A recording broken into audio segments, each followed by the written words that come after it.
to DAX Machina. Join us as we explore the mysteries of this world. Cryptids, monsters, macabre tales, and horror stories abound. Could they be true? Are monsters real?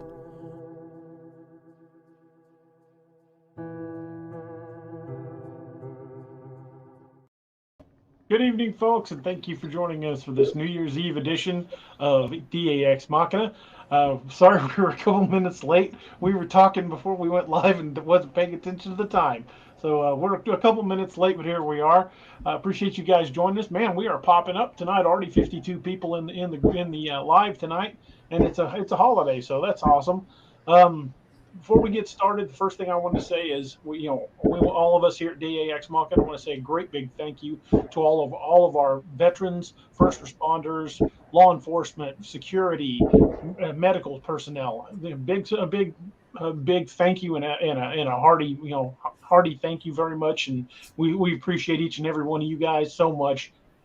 Thank you all for what you do for us, both domestic and abroad. And if you know a vet, if you have veteran friends, reach out to them during this holiday season, because sometimes they go through some rough times. That's why I'm such a big supporter of the 22 a Day Foundation and the Valhalla Project, is because 22 veterans a day end their lives by suicide, and we want to make that number reach 0. So if you know a vet, reach out to them, thank them for what they've done, let them know you're there for them, let them know they're loved. And having said that, we are going to jump into tonight's show where we talk about Bigfoot and crossover encounters with both military and law enforcement. So right off the bat, I want to say a big welcome to Robbie Rip Raines, my brother from South Kakalaki, and Anthony Pitbull Canatella, the big man himself from Ocala, Florida. We got I want to say hello to everybody that keeps responding to us that are on. Nana Boss, Miss Lene, who else? Country. We got a bunch of people on. Tombstone's back in the house tonight. Tombstone. I'm trying to catch everybody. Marty's on, like I said. Meg, AJ Congdon, George Jennings, Jake Light, Straw Dog. Man, the house is filling up. We're at 80 already, climbing. Jake Light. Brandy's Big show. I got a first super chat of the night from Tanya Willis. Thank you, Tanya T. Willis. You are awesome. Thank you so much for that super chat. She says, I want to thank. Oh, it disappeared on me. She says, I want to thank everyone on the show and chat for being such kind company over this past year. Wish each of you the best, brightest, and much love. That is a sentiment we can all get behind. We here at DAX Machina, I hope you guys have a wonderful holiday and an amazing new year, and hope it's a better one for us all. You guys made any New Year's resolutions before we get too deep in this? Well, I ain't gonna keep it no way. No. I resolved to be the same ornery, grumpy schmuck that I am now. I'll break it. Trying to get Uncle John to jump in. There's something wrong with his computer. I don't know what's going on with that, but we've got a lot of folks in the house already. We had a Sentinel appearance, and Tombstone is back. Tomb, glad you're with us, buddy. Still praying for you and your family. Brandy's in the house. Hi, Brandy. Derek Buckles is in the house. Hey, brother. Who else? We got a ton of people here. Man. Yep. Everybody's in. Yeah, we are loaded up. If we didn't mention you by name, we apologize. There's just a whole lot of flurry going on in the chat. So if we missed your name, we apologize. But again, thank you guys for being here. This is going to be an awesome show tonight. We're going to be talking about Bigfoot and its interactions with not only law enforcement and first responders, EMS, firefighters, and its interactions with members of the military, both here in the U.S. and abroad. I got some good stuff, man. Some good stories with the military and also law enforcement, that these guys are all either former special forces and transitioned over to being a police officer. So some of them are pretty good. Pretty good. This is my normal face, y'all. I always look this way. I don't. Everybody Yeah. says I'm looking sad. I always look this way. I can't help it. I was born this way. This is it. This is the way it looks. Robbie's resting a-hole face. Yeah, exactly. If I'm not smiling, those people think I'm mad. I mean, I've just got one of those faces that even when I'd go up to talk to people, why are you so mad? When I was still in uniform, I'm not. This is just my face. Greg Price says I gave up making resolutions for Lent. Happy New Year, Luis Noriega. Anthony, you So want to anyway, start out with one of the stories? Yeah, let's kick this off. Let's kick it off. Let me give you the last one that I watched and got into. This gentleman back in '87 left the army back in '87. He was with alert teams. So he you did tell everybody what alerts are? long range reconnaissance teams, and they do a lot of backup for special operations. So anyway, he left them, went to work as a deputy. Then Desert Storm broke out, went back into the military, and instead of going over to Kuwait, they detached him to the state troopers unit and DEA and ATF unit that were eradicating marijuana fields. And this took place in hold on, Kentucky. Okay. And this gentleman goes in, and they went to go eradicate one of the fields, and the chopper pilot that was up in the air spotlighting spotted 4 creatures. One of them was actually caught in a trap that the growers put up, like a bear trap, and they moved in on it, and there was a giant male, 2 other males that were probably offspring, and a small baby. The mother was in the trap. They estimated this thing to be, the dominant male was over 10 foot tall and estimated to be anywhere from 390 to 450. Okay. And they had Strange Road. Thank you very much. They had strict orders to shoot these things down for no apparent reason, just to go in there and eradicate them. Just the story that he was telling about it was crazy. They killed every one of them, even the baby. And he was telling his story because this guy had terminal cancer. So he finally came out and said it, but he was approached by the government not to talk about it. He signed disclosures, everything else. So when they say, oh, the government doesn't know about it, well, why this guy would lie about it and tell a story like this when he has credibility in special forces and law enforcement? I don't know. It's just crazy. And then we have one that was a dogman encounter by a former special forces sergeant in Tennessee at the Daniel Boone forest that backed up to the Cherokee National Forest. You guys familiar with that? Yep. Okay. Where's the Cherokee National? It backs right up to the Daniel Boone National Forest. Actually goes right into. What state's that in? Huh? What state's that in? Tennessee. Tennessee. Okay, I think I've been through both of those, but it's been a while. Yeah, Tennessee, and then there was another gentleman. All he goes by is the name Chris. He was 19, and he was actually detached to a unit that went after a male rogue Bigfoot that was stealing and killing females and grabbing children. And he estimated this thing to be 10 foot tall. He was with the Army. They had a unit go out and actually kill this thing. came out of a cave at them.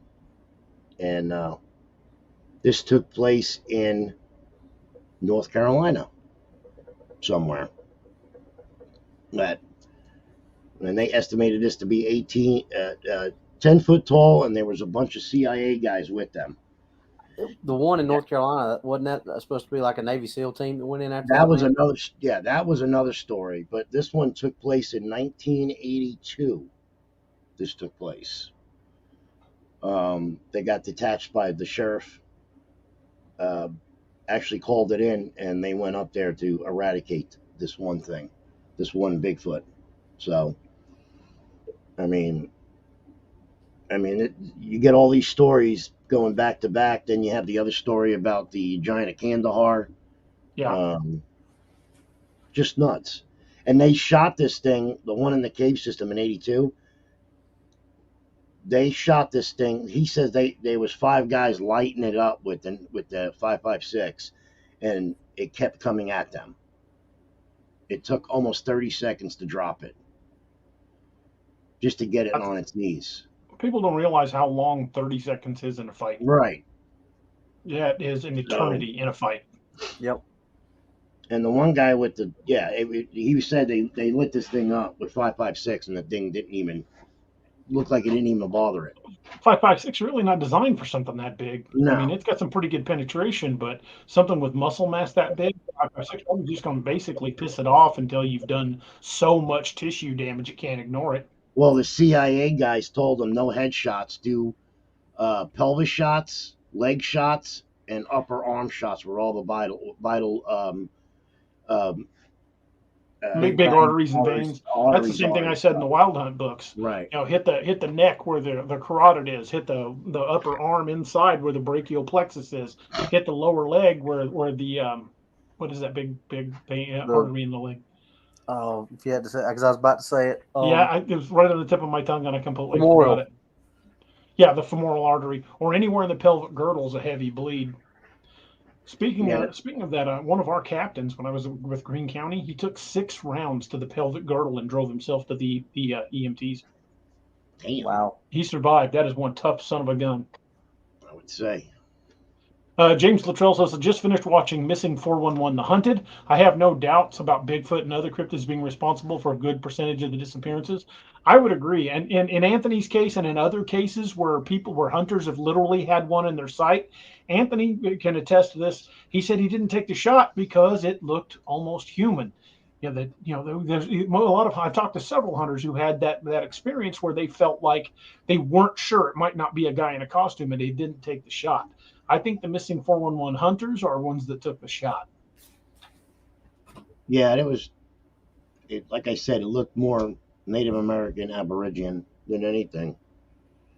But yeah, I mean, all these stories that go back to back.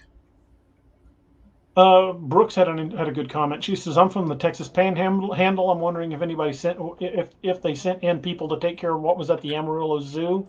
That image they caught on the security camera at the Amarillo Zoo, about a week after that was posted by the Amarillo Zoo, the Amarillo Zoo came out and said that was a publicity stunt. Right.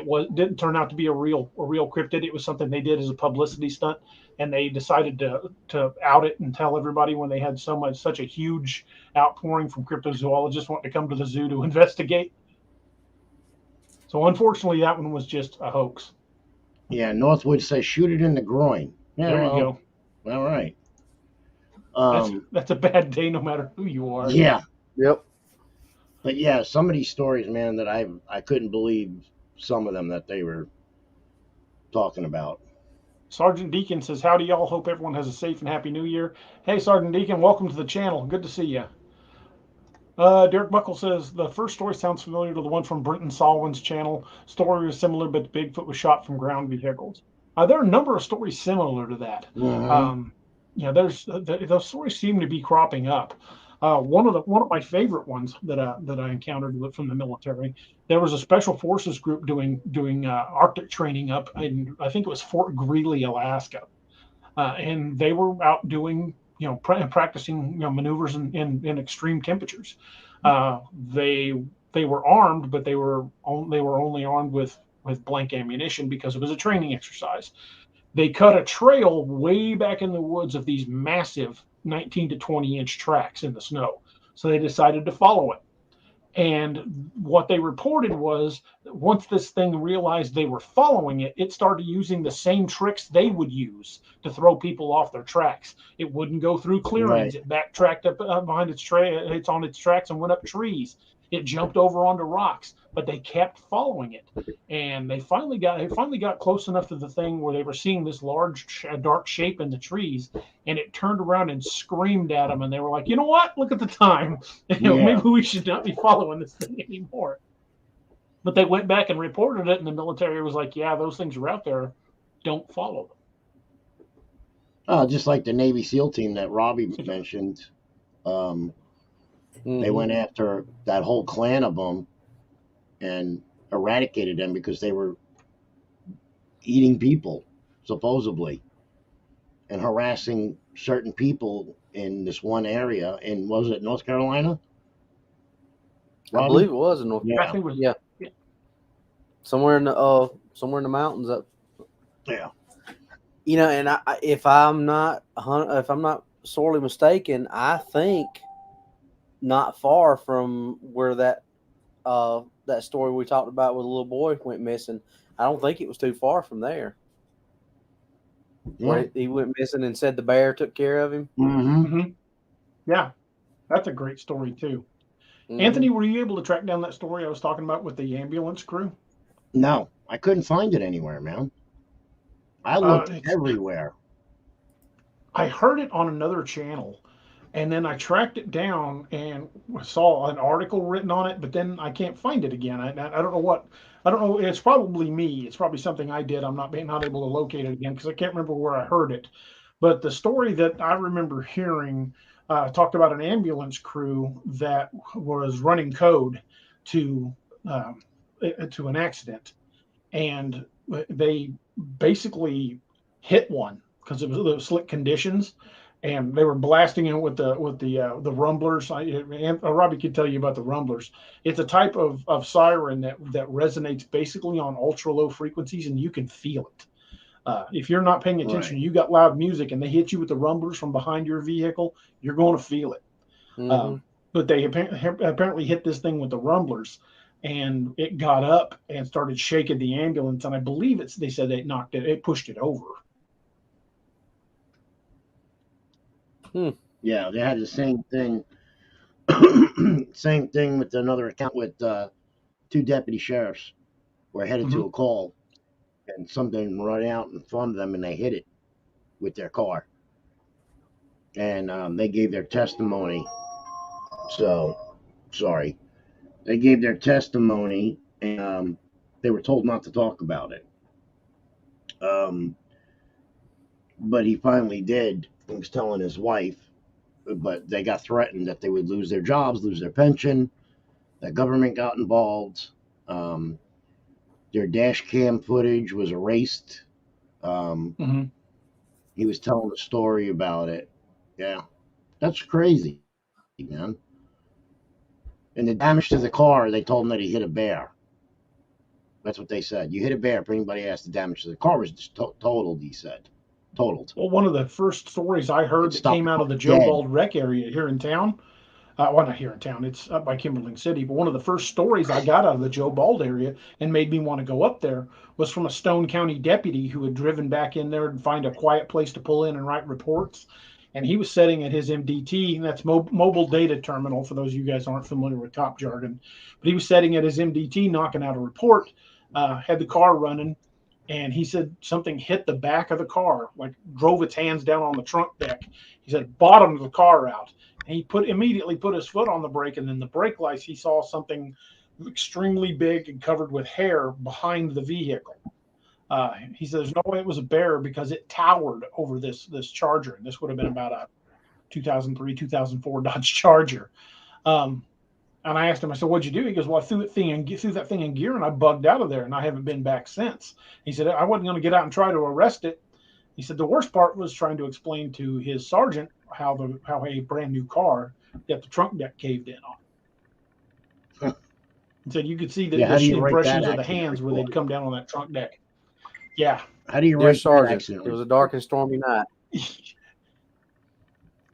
Yeah, he said he said that he told the sergeant what the story was, and the sergeant looked at him. He goes, "You're not putting that in an official report. Something fell on your car."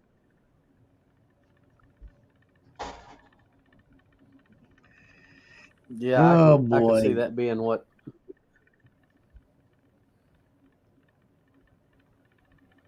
Northwood says there's absolutely no way that what I encountered 3 years ago was a bear. So many of these stories, people, especially if they report it to law enforcement or like park rangers and things like that, the story they always say is it was a bear.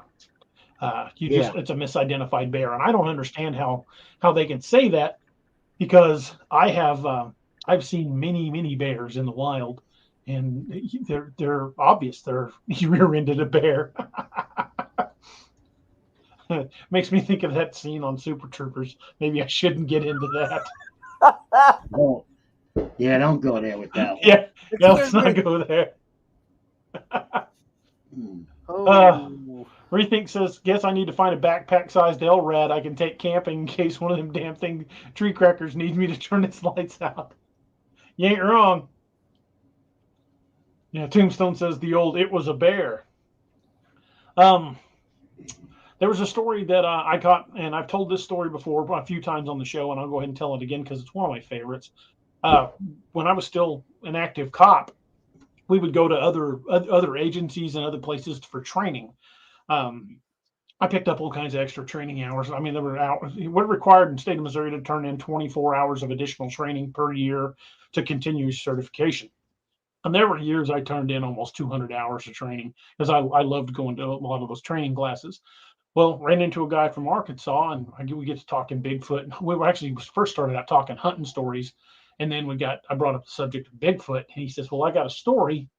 Um, I got a story you're going to want to hear." He said, "But the thing is, you cannot tell anybody." He says, "You can tell the story, but don't ever put my name on it." And I said, "Okay, well, let's hear it." And he told me a story. He said he was out at a deer hunting lease out near, I believe it was the Ozark National Forest, which is down in Arkansas.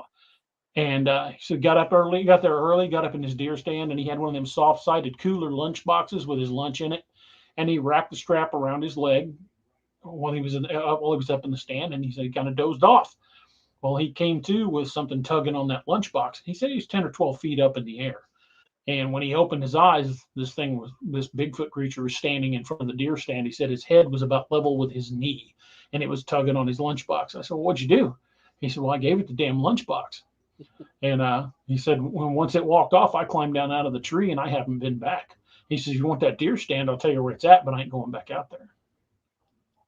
So as far as I know, that deer stand's still out there. I never went and looked for it. Yeah, and we've talked about that before. There's so many people who've had these encounters never, ever go back in the woods and hunt again. And like Fred, when he tells us, he's never been back to that spot where his encounter happened. He's been back in that on the river, but he's never been back to that spot again. I guess you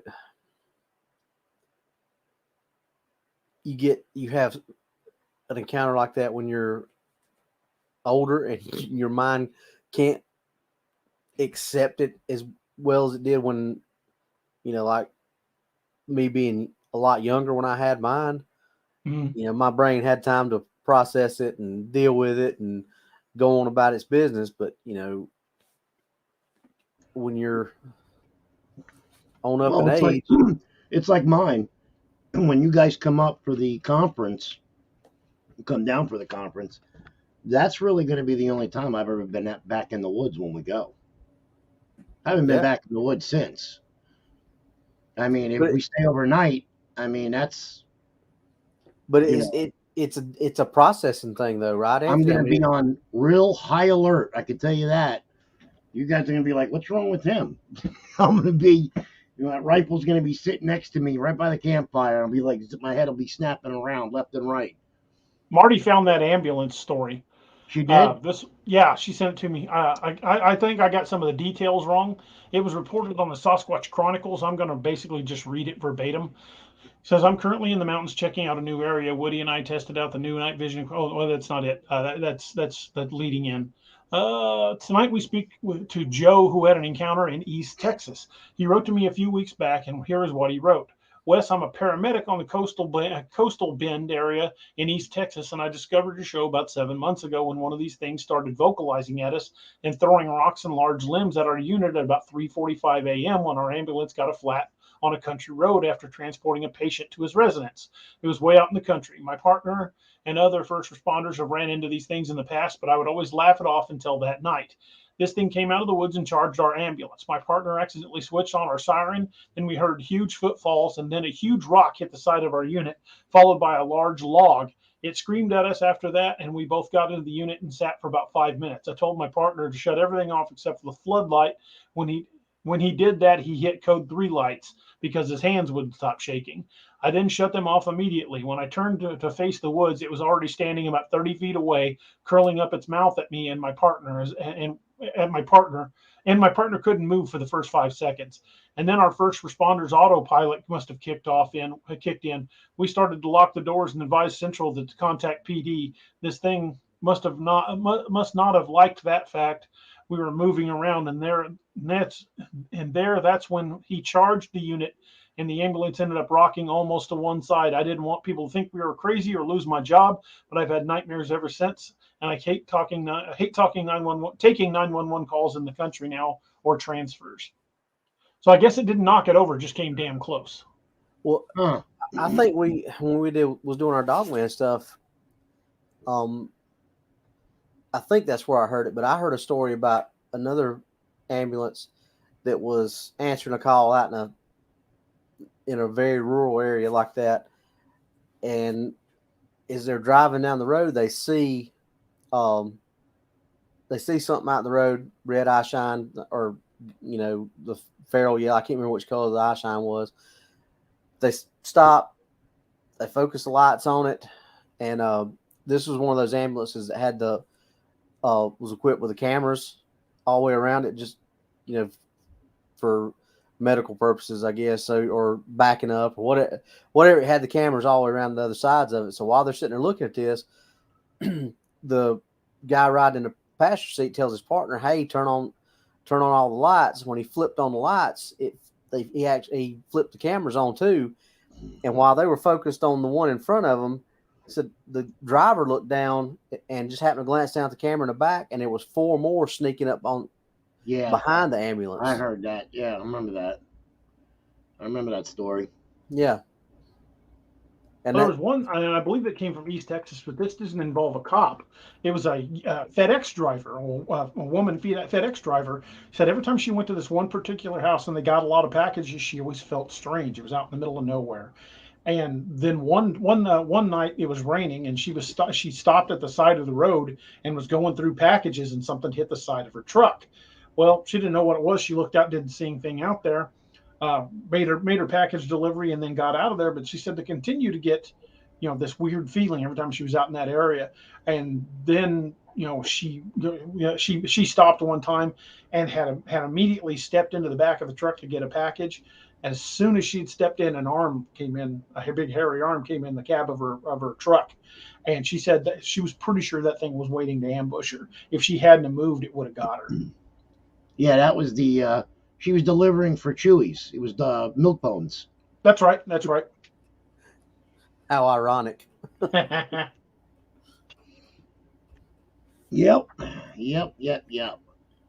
But yeah, a lot of first responders, and a lot of them won't come forward. The only time they'll come forward is either when they're retired, or something tragically happens to them, like near death. They're dying, or they want to get it off their chest and tell everyone. I mean, it's like what you said, DA. You're not going to go tell a story when you have to go give testimony the following week in court. Right. And let them look at you. If the defense attorney gets that, they will obliterate you. Yeah. Defense stand. Yeah. They'll make you look like an idiot and get your case thrown out. Right. That's why a lot of cops refuse to come forward. And they won't. Just like the military. A lot of them won't either. Yep. Marty says she's bringing milk bones to Ocala when she comes for the conference. We're going to put them in Anthony's pocket and see what happens. My ass you are. You ain't putting nothing in my pocket. That I can tell you now. Here, Anthony, wear this nice milk bone necklace I made Yeah, for you. there'll be a We're bunch gonna of get some dead dog chimp people around. and heat scent and spray Anthony's pants. We'll be the only one on YouTube featuring a dead dog man on channel live. Trust me. Gotta find that little Italian hard to swallow. Yeah. What is that? I'm a spicy meatball. Yeah, one of them. Here, Yeah, but like you said, Dogman and Bigfoot are sitting in the woods and they're like, what do you feel like tonight? Bigfoot says, I feel like some Italian. yeah, Like a spicy Italian. yeah, yeah.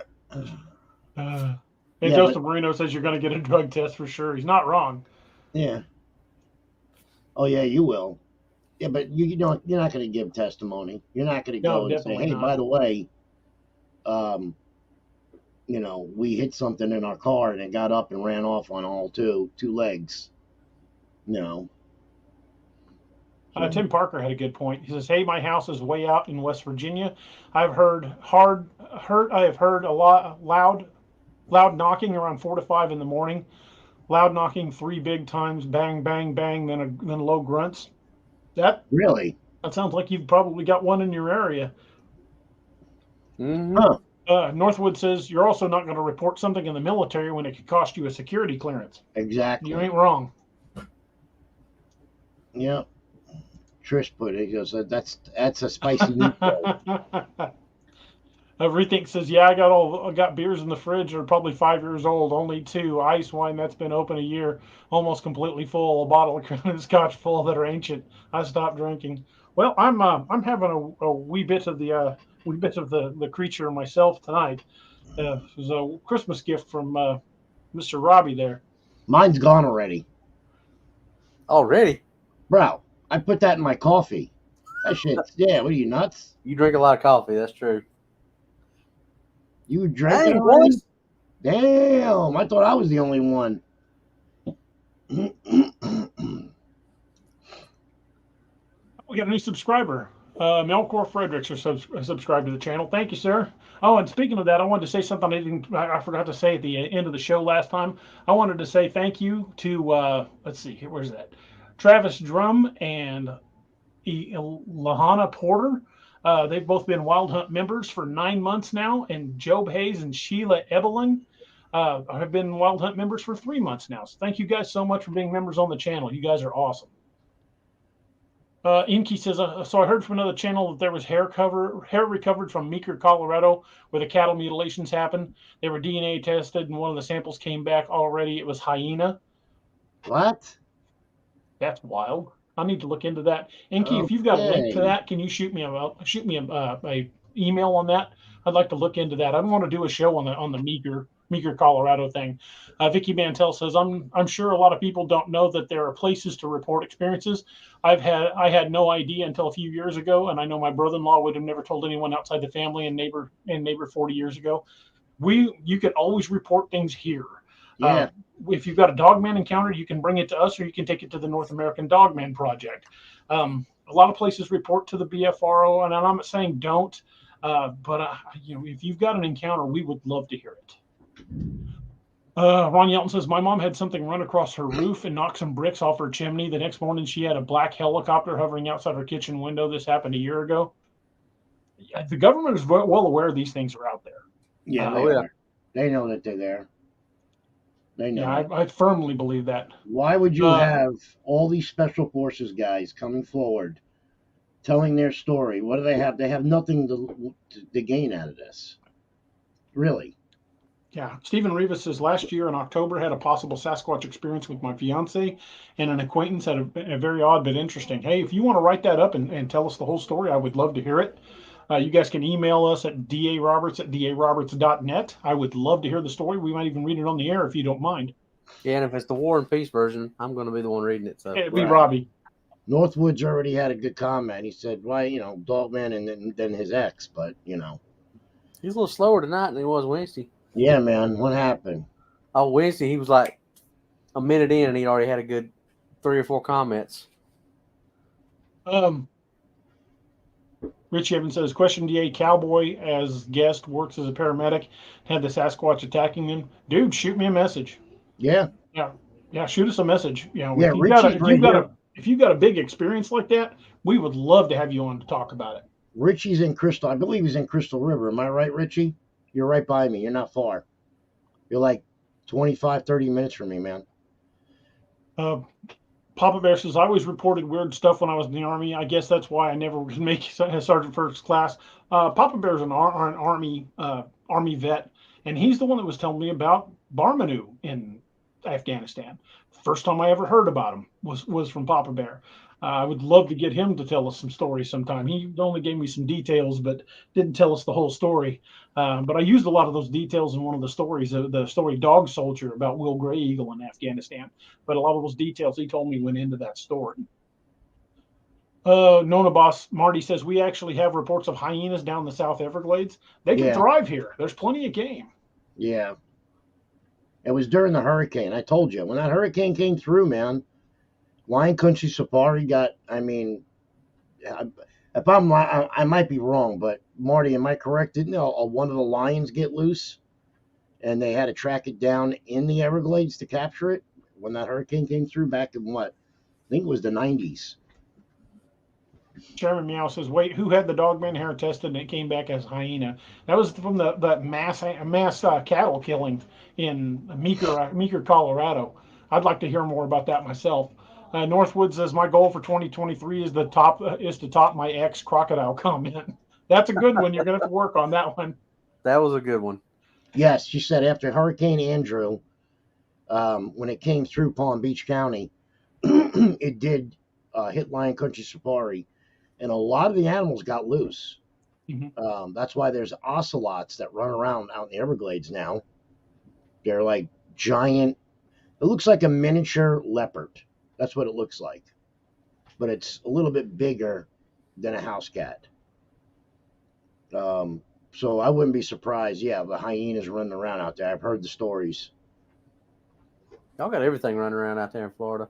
Yeah, there is. It's just about every animal in North America can survive and thrive in the Everglades and in Florida.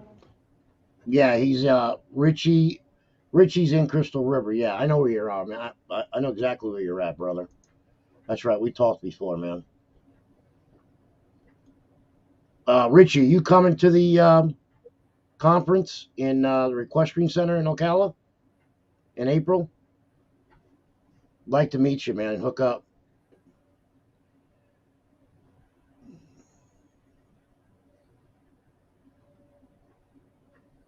Lana says, yeah, but no polar bears. That's true. Yeah, we don't have true. any polar bears. Little Cy says, zoos have dangerous animal response teams with guns stashed on grounds. Yeah, they would have to. Ozark Mountain Sasquatch says, two friends of mine that are avid hunters saw a large black wolf here in the Ozarks last deer season. Ozark Mountain Sasquatch, I would love to hear more about that story if you want to reach out.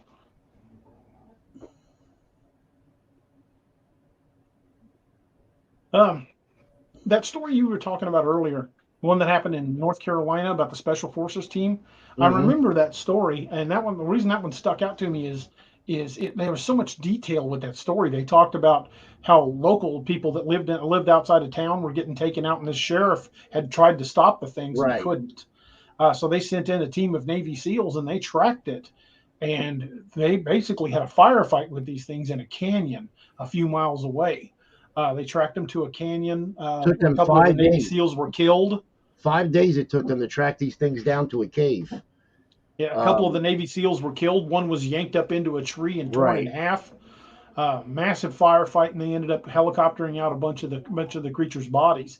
And the funny thing is, when he tells the story, he said one of the civilian guys that was with them had a locator, and he was tracking these things. That's how they tracked them down. So these things are already tagged with locators on them. Oh, yeah. So, I mean, that's how it went. I mean, who knows, man? You know, they're not going to tell you everything. The government's not going to disclose it. Like we talked about it. If they ever came out and said it was true, like we said, the park and recreation centers, the timber companies, it would be devastated. The economy would just be Well, it'd be like the spotted owl all over again. Right. Every industry where they found a track would be shut down. You couldn't Yep. camp there. You couldn't hunt there. They couldn't log there. Industry across all across America would get shut down anytime sign of one of these things was found. And you'd have every big game hunter in the world trying to shoot this thing and take one down. If they At least until they started passing. Well, hell, even if they did, there would be a lot of big game hunters that would hunt illegally. Some that do. Even if they pass protection, laws protecting these creatures, there would be people that would still try to hunt them. Got a super chat from Melkor Fredericks. He says, "Do y'all have any LBL stories or any dogman encounter stories? Enjoying the snow and happy holidays." Yeah, we've got quite a few stories from LBL. In fact, I have my own story from LBL. But I think the most famous story of LBL is from back in about 1982 when a family of 4 were allegedly killed in their RV in one of the parks. Nick Valente from the North American Dogman Project and we spent a week in LBL looking for that campground, and we believe it's been bulldozed off. So we're going to go back with a couple of people that know exactly where it's at. But the campground where those people were killed has been bulldozed off. You can't even find it from the roads anymore. But allegedly, one of these creatures came out, found the husband trying to level the RV, which you had to do manually back in '82, and attacked and killed him, nearly tearing his head off and severing one arm. Then a kid around 10 or 11, boy, made a break for the RV, and it caught him and killed him outside the RV as well. The mother locked the door to the RV, and the creature forced its way inside, ripped its way through the door, and for all reports say she fought like hell. The blood was everywhere inside the RV. She put up a hell of a fight, but it did end up killing her. And it found the little girl hiding in a closet. She was about 3. When law enforcement arrived on the scene, then they realized there was a missing child. They started doing a systematic search of the area, and they found the little girl about 30 feet up a tree it had been fed on.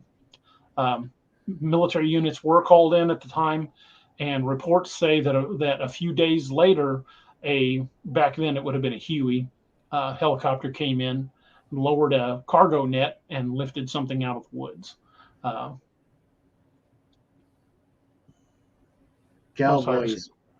Cowboy said, "Has anyone seen the Claudia footage from around the?" I don't know what he's talking about. What is that? Has anybody seen the Claudia Ackley footage going around her house? Bigfoot, Dogman, and other. No, I have not. No. I haven't seen that footage. Would be interested to check it out though. Yeah. Steve Payton says he's got his first DWI stop of the night. Man, be careful. Yep. DWI stops can be dangerous. Straw Dog says 1980 pre-academy firearms training. Our range officer said if we are unfortunate enough to only be issued a 38 special, if you run into a critter bigger than you shoot for the thorax. I'd shoot for the Adam's apple, that's for sure. Melkor Frederick says, "Well, that's crazy. I think I heard that, but it's been a few years. Thanks for sharing. No problem." There are more in LBL. Yeah, the 2 bicyclists. You remember that one? They were bicycling through the LBL, and they were talking to one of them's sister by phone, and they checked in. They were trying to outrun a storm, and they were trying to get to a place where they could camp. And they said, "Okay, we're getting ready to go into the LBL. We'll probably be out of communication for a day or so." When they didn't check back in, the sister got worried, sent people down to check for them. I think law enforcement and first responders all went down. They found, I can't remember if they found both the bikes, but I know they found one of the bikes, and the bike was bent around a tree. I think they found one bent around a tree and the other in a treetop. If I remember. Yeah, that's what I was about to say. One was bent around the tree, and the other was like 20 feet up off the ground in a tree. So William. But they never found either of the bodies. House. I want to. You guys see that? William's in the house. Yeah, William. Hey, William. What's up, brother? Yeah, William's ex-military, and he's got plenty of stories. William, if you want to jump in, just let me know. I'll shoot you. I'll shoot you the link. Cowboy, if you have that video of the one Bigfoot or Dogman around Claudia's house, send it to DA. Absolutely. Love to see it. Yeah, but like I mean, that's not the only time. Even with the other story that I was talking about the marijuana fields, about these things going in there. Cam Butler did a story on one with Cam Buckner. Yeah, he did. Yeah, so Dixie Cryptid. Sorry, Cam. Yeah. I chopped your name up. He it was, I guess, made up, but even he came. They were eating the buds off the trees, off the bushes, to get high. I mean, and then they had that other story that's supposed to be true, but they said it wasn't true. The guy did the documentary on about the pot growers in California that were killed. That's a good documentary. Yeah. Yeah. But no one could get anybody to talk about it. So that's one we all watched. He did the deep dive into it and went and talked to the. Right. Yeah. Okay. Yeah. Nobody would talk to the guy. No one would even. He infiltrated these pot growers because one of his friends worked there, and that happened to be the same place that these kids, they were teenagers that got killed, ripped apart. Mm-hmm. And then years later. And several undocumented workers as well. Right. And no one's talking to him. No one would talk to him about it. They thought he was crazy, but yet, he's got people coming forth telling him the story. It was on Hulu. You're right. It was on Hulu. Yeah, I think that's the one I watched and told you about, Anthony. You watched it. Yeah. Yeah. And he's actually been on Joe Rogan about it, too. He told Joe Rogan the story, and he was on his podcast with it. Marty just sent me something you guys might like. This is I believe it's from Florida Department of Fish and Game. It's talking about hog hunting. It says specific hunt regulations. Hogs, no size or bag limit for hogs. Shoot them all. Take hogs during any season except spring turkey and waterfowl. In designated archery only areas, see map. Only bows and crossbows allowed. Coyote may be taken during archery, muzzleloader, and general gun and family hunt seasons. There is no taking of swamp or skunk apes. Yeah. Isn't that in the pamphlet for the Swanee? Yeah. Yeah. I think that's what she sent that from. Yeah, I got mortars going off over here up the street from my house. I don't know if you guys hear it, but I've heard you talk about that before, Anthony. Yeah. Yeah, and actually that was sent to me by Kerry Arnold. Kerry Arnold sent me that, and I sent it to DA. I don't know, about a year ago. We were talking about that. Yeah, for them to put that in the pamphlet for the Swanee, man, that's crazy. That's something. And of course, you've got the government doing. State of Ohio Department of Natural Resources released that 5-part video. I thought it was going to be tongue in cheek or done as a joke, but it's not. It's what to do if you encounter a Bigfoot or a grass man in Ohio. It's a 5-part video series. It's on YouTube. Pretty interesting watching. Yeah. Yeah, they had somebody asked a question. Vicky asked if there was any dogmen running around in southern Arizona. Yes, there are Vicky, lots of sorry to reports. say, there's a lot of them there, supposedly. So sorry. I mean, the Border Patrol reports seeing them in Arizona and Southern California all the time. Yeah. Yeah, and even what's his name? Jesus was talking about it too when he was on the show. They tracked one going across the border with the night vision at that time.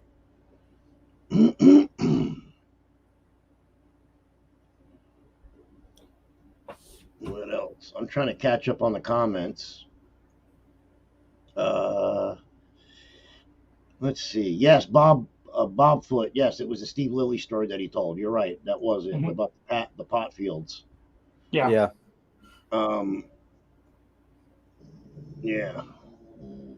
That's what it was. I'm looking at... There was another story. I think it was I don't remember which Marine base it was. It was in California, and they were doing some sort of field training, and there was two Marines in a foxhole, and they were supposed to be looking for a quote unquote enemy patrol that was going to be in their area, and when they saw something moving through the trees, they tried to light it up with blank ammunition to confirm the kill of the enemy patrol. Only there wasn't anything, it wasn't anyone supposed to be there. That was in referees for Colorado. the referees for the war game were like, "What the hell are you shooting at?" So they Yeah, started pointing it out, and they're like, "That's no Marine." that was Colorado. They were doing survival training, and they were doing excursions out there, back and forth. And the opposing team was supposed to ambush them. Mhm. And meanwhile, they weren't even near them that time. And there was an incident in Camp Pendleton too, 29 Palms. There was a incident with actually a whole, I think it was a platoon of Marines that they encountered a Bigfoot, and also infiltrated the wire too. Went on the base. So you're getting, I mean, you're getting all these stories. They're getting the same stories in Australia about Yeah. these things, the Yowie jumping into their military bases and Mhm. uh, ransacking the where they have the garbage, their dump areas. Mhm. Um, I mean, it's just crazy, and they, everybody's like, oh, they're not real. Well, I thought the same thing, people. I thought everybody was full of shit and they were all smoking crack, but um, they are real. So, There was a hey, story I got from a guy who was a Barry County deputy here in Missouri, and he was. I don't know if you guys are familiar with how some of these small counties work when they don't have a big department. Robbie yeah, can attest to this. You might be the only deputy on in the entire county at night, right, and this fellow was. And again, it's one of those situations where I'm not supposed to give his name, but they got a call, a 911 call for a prowler. Somebody was looking in the windows. So he responds to the area. He gets out of his vehicle and he starts looking around and doesn't find anything, anybody, anything or anyone. And this house is out in the middle of nowhere, no neighbors around. So he goes up to the door, lets them know he's a deputy, and they come to the door and are like, okay, which window was it looking in? Because it was a young girl was reporting somebody looking in her window at her. So he checks the window to see which one it is, then goes outside and realizes that window was almost 10 feet off the ground, and there were no ladder marks beneath it. But the ground was hard packed, so we didn't find any tracks. Hmm. Something 10 foot tall was looking through that window.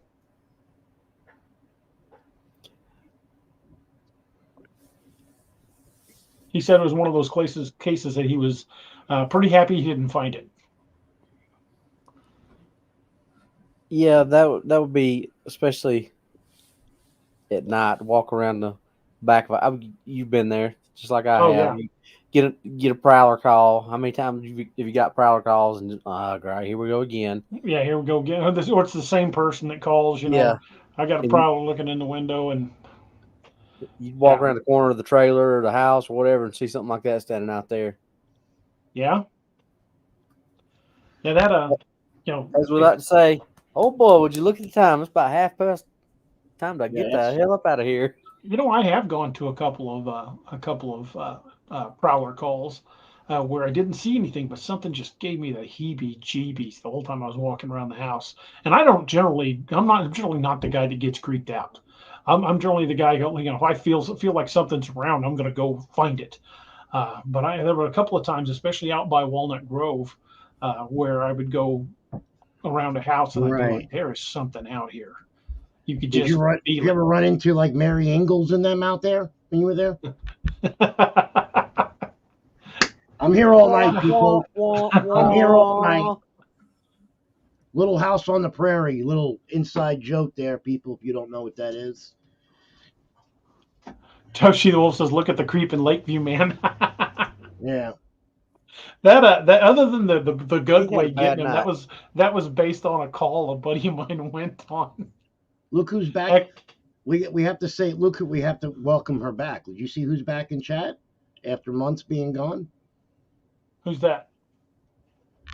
I'll show you. Dun dun dun. Hi, Miss Lenita. Hey, Miss Lenita. Lenita, how are you? She's back. Angel Raven 444 says, anyone on the panel think that 2023 will be the year we finally capture or get absolute definitive proof of these elusive humanoids? Oh yeah, Happy New Year, everyone. I think we're going to see a lot of things happen in 2023. There've been a lot of government disclosures, what I've been referring to as soft disclosures about like cockpit footage being released of UFOs. We're also starting to see a lot more trailheads marked by the Parks Department is, warning people of Sasquatch activity in the area. We've got, laws protecting them in Florida and other states popping up. We've got a $3 million bounty by the state of Oklahoma on one brought in alive. Yeah. To me, this just adds up to more soft disclosures. They're not out and out saying they're here, but little by little, they're kind of admitting they're there. So I don't know that there's ever going to be a huge revelation, but I think we're going to get a lot more details to chew on in 2023. I know me, Anthony, and Robbie are planning an outing in the Ocala National Forest. And we're gonna be shooting documentaries, folks. And if that's something that we're now in a position where we're gonna be able to do. I think previously it was just a matter of the dinero, but fortunately Marty's things going. are a little better than. Us, I think Marty's gonna head out with us too. Yeah. So that'll be good. I think it's going to be Marty and Matt, her son. Nice. They're going to come out. Yeah, that'll be cool. Have everybody out there with us. I like to stay overnight out there. I don't know what you guys think, but I'd like to do it. I don't know if Finette's going to do it, DA, if she would. But no, she's not a sleep on the ground camper. So if we had a camper, we'd probably be all right. Be us. Noah's going with us, right? Oh, absolutely. You won't be able to keep that kid away. Good. Marty from the Nona Boss Continuum sent me an article. This is from the Washington State National Guard about the legend of Bigfoot. It's a fairly short article if you guys want me to read it. Yeah, go ahead, man. Go ahead. Okay, let me get it pulled over to the right monitor. It says, Legend of Bigfoot. The legends of Bigfoot go back beyond recorded history and cover the world. In North America, and particularly the Northwest, you can hear tales of 7-foot-tall hairy men stalking the woods, occasionally scaring campers, lumberjacks, hikers, and the like. Bigfoot is known by many titles in many different cultures throughout, although the name Bigfoot generally attributed to the mountainous western region of North America. The common name Sasquatch comes from the Salish Sasquitus, while the Algonquin of the north central region of the continent referred to the Wetiko or Wendigo, which I think is not exactly a Bigfoot, but that's beside the point. Other nations tell of a large creature much like a man, but imbued with special powers and characteristics. The Ojibwe of the northern plains believe the Rougarou appeared in times of danger, and other nations agreed that the hairy apparition was a messenger of warning, telling man to change his ways. North American settlers started reporting sightings during the late 1800s and into the 1900s, with the occasional finding of footprints for sporadic encounters and even a few grainy photos and videos adding to the mystery. Those who have claimed to have seen Bigfoot have described everything from a large upright ape to an actual hairy human, sometimes standing over 8 feet tall and described as powerfully built. The debate and research continues. Entire organizations exist to study and document Bigfoot, prove its existence. And groups regularly search the northwest woods looking for that ultimate proof. In one very real sense, however, Bigfoot does exist. The Western Air Defense Sector, Washington Air National Guard, adopted the mascot of Bigfoot and operates 24 hours a day, 7 days a week, monitoring the skies of nearly 73% of the United States and Canada. Just like the Bigfoot legend, the sector is rarely seen and rarely heard, but rest assured it continues to observe and, if necessary, serve as a messenger of warning. That's from the Washington State National Guard. Well, the National Guard, even when the Mount St. Helens erupted, National Guardsmen were pulling Sasquatch bodies. Right. There's lots of stories of that. Right. Oh, yeah. They had to sign disclosures not to talk about it, and a couple of them came forth. Avi May says there are laws on the books in Whatcom and Skamania County, Washington, that state it's illegal to kill one. I think we're going to see more and more of those And I laws believe, you appearing know in the what? books. Listen, I said it before in the show. You know, and people are going to hate me again for saying it, but they're going to need a body to examine and get all the facts right. How this thing actually eats, lives, everything. But But see I don't. that's I agree with you, Anthony. But that's where I think they already know all that. Of I course think they they do, so you know but they're not telling us. That's right. the whole thing. You know, Stephen Rivas says, if I remember correctly, the Army Corps of Engineers did acknowledge Sasquatch as a real species or something along those lines. Yeah, some of the Yeah. survival manuals that were put out for the survival school up at Fort Hood, it's actually Joint Base Base McCord, Yeah. Hood Yeah. McCord now. It Well, used to be just be Fort Hood. No, Fort Hood's in Texas. That's Fort Lewis, not Fort Hood. Fort Lewis, Washington. It's Joint Base Lewis McCord. Um, but the survival manuals back in the 70s and 80s had warned their people that they might encounter an aggressive Sasquatch. Those books are almost impossible to find now. I've been looking for one for a number of years, but they were in print. I've talked to a number of guys who remember reading them. how about look at all the incidents at that military base by you, the Army, the military base by you, DA. Leonard Wood, Fort Yeah, Leonard Wood. Fort Leonard Wood. There's got to be a handful of stories from there. Oh, I That know several sighting Yeah. encounters from Fort Leonard Wood. You know, I mean, come on, it's like crazy. Well, Missouri Woods, I mean, Fort Leonard Wood is right up against, and actually part of the Mark Twain National Forest runs through Right. Fort Leonard Wood. Fort Leonard Wood is over 25,000 acres, Yeah. most of it wooded. They're citing reports from soldiers all the time. Yeah. Well, they had what, one or two jump the fence and come on the base. Well, Right. they've seen on the base multiple times. Right, going through the dumpsters and stuff like that, Mhm. and yeah. Right. So, I mean, it's crazy. Like Ravi, me and Ravi and every, you said, they already know, they have the body, they know how they act, they know what they eat, they know their anatomy, they know everything about them. But like you said, they're going to give us little bits and pieces as the years come. Okay, don't do this, don't do that. Don't, you can go here during this time of the year. Don't go there this time of the year.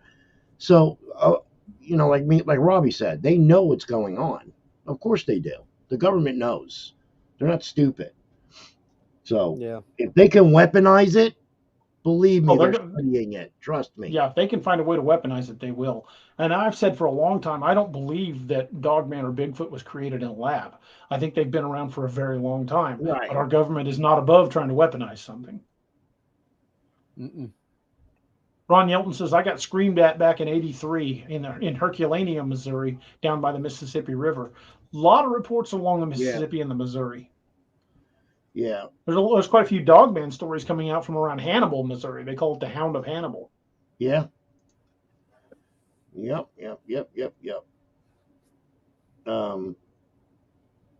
Yeah, but all the stories, I mean, come on, you got military, police, like Danny, John will be going with us to the conference also. Uncle John's listening, love you. I know he can't get on, but he'll be going out with us out in the woods too. But John's son-in-law, my cousin Danny, was telling me a story. Now, does it pertain to Bigfoot? I don't know. They got a call that somebody was stealing feed, 50-pound bags of corn out of the guy's, I guess, barn or little barn out in the forest area of Ocala. But taking the whole 2 bags not just 1 or 2 bags, taking a lot of bags and other stuff being destroyed out there. No one knows who did it. They would get calls that there was a bear around the other side of the shed, was standing on 2 legs. So, I mean, no one said it was a Bigfoot or a Sasquatch. So, put 2 and 2 together, people. and he was a cop. Right. Was a cop out here, and he got the call to go out to investigate it. Bob Foot says, why hasn't one been caught on a trail camera yet? This is a question we've tackled before, but we'll go ahead and jump in it again. Most trail cameras, not all, but most trail cameras use an IR sensor, just like the motion sensors on outdoor security lights, just like a lot of optics use IR sensors. We will firmly believe, and Anthony and Robbie will agree, these things can see the IR beam. Well, they there's know. so many stories. They There's know so many stories of caribou can see IR light. They know so can that. wolves. I know Right. deer can, because I've seen deer react to trail cams. Right. But we found so many stories from guys that live out in the boonies that said that they found just at the edge of the sensor range of their motion sensor lights, they found sticks driven in the ground, so Yep. they'll know where to stop.